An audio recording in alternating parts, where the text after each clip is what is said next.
La prévalence du diabète en population générale en Côte d'Ivoire est à présent connue. Elle est de 6,20% et de 39,92% pour l'hypertension, selon le Programme national de lutte contre les maladies métaboliques et de prévention des maladies non transmissibles.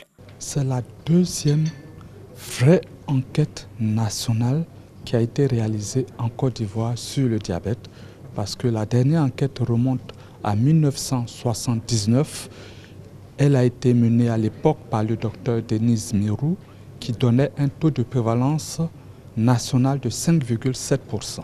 Et les résultats que nous donnons aujourd'hui, un taux de prévalence nationale pour le diabète de 6,20% et puis un taux de prévalence pour l'hypertension qui dépasse les 39%. Des chiffres qui viennent remplacer ceux jusque-là donnés relatifs au nombre de diabétiques connus et suivis par les services de santé. Cela fait suite à une enquête financée par la Banque mondiale en 2017 dans les 20 régions sanitaires de la Côte d'Ivoire. Aujourd'hui, on a des données actualisées. C'est l'appropriation de ces résultats par des acteurs du système pour impacter les stratégies en cours en vue de meilleurs résultats dans la lutte contre le diabète. Le couple diabète-hypertension, problème de santé publique, nécessite une réponse, d'où les propositions pour affiner les stratégies de prévention et de prise en charge par le ministère de tutelle.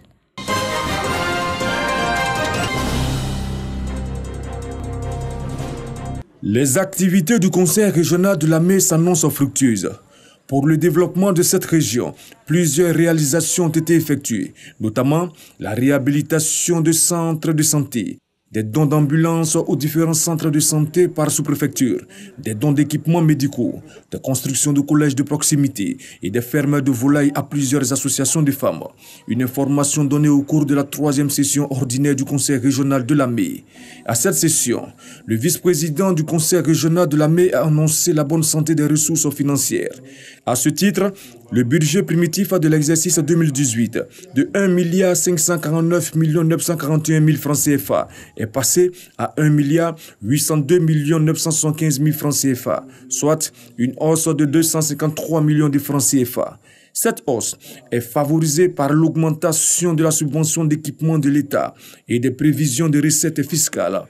Outre cela, la subvention d'équipement de l'État est passée de 728 811 000 francs CFA l'année dernière à 928 811 000 francs CFA cette année, soit une hausse de 200 millions de francs CFA. Cette performance est due au bon recouvrement des recettes réalisées en 2018. D'autres projets sont en cours pour offrir un cadre de vie à la population. Le Conseil régional de Lamé entend cette année achever d'autres grands chantiers en cours pour redonner une fière allure à la région.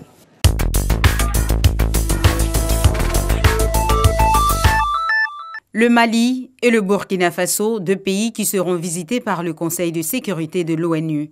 Une visite, la 4e depuis 2014 à Bamako et la 2e à Ouagadougou, à l'initiative de la France, de l'Allemagne et de la Côte d'Ivoire.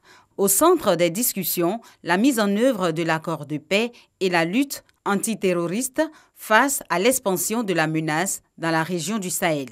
Un autre sujet sur lequel se pencheront les experts, l'avenir de la MINUSMA, la mission de l'ONU au Mali, dont le mandat prend fin en juin prochain. Avec désormais 242 décès enregistrés après le passage du cyclone à Idai, le Mozambique reste le pays le plus durement frappé. À Beira, au Mozambique, l'une des villes les plus touchées par le cyclone, la priorité est maintenant à l'eau et à la nourriture. L'est du Zimbabwe, tout comme le district de Chimanimani, reste lourdement touché. 139 personnes ont perdu la vie dans ce pays, au moins 189 disparus, dont 30 enfants. Jeudi, le président zimbabwéen Emmerson Mnangagwa s'est rendu sur les lieux et a décrété un deuil national de 2 jours. À seulement 8 jours de la date du Brexit, le Conseil européen a accepté de la reporter au 12 avril ou au 22 mai, selon la ratification ou non de l'accord de retrait la semaine prochaine au Parlement britannique. 2 options ont été proposées au Royaume-Uni par les 27 chefs d'État et de gouvernement du Conseil européen et validées par Theresa May. Si la Chambre des communes ratifie cet accord, la nouvelle date butoir sera le 22 mai prochain. Dans le cas contraire, le Royaume-Uni devra décider d'ici le 12 avril s'il participe aux élections européennes.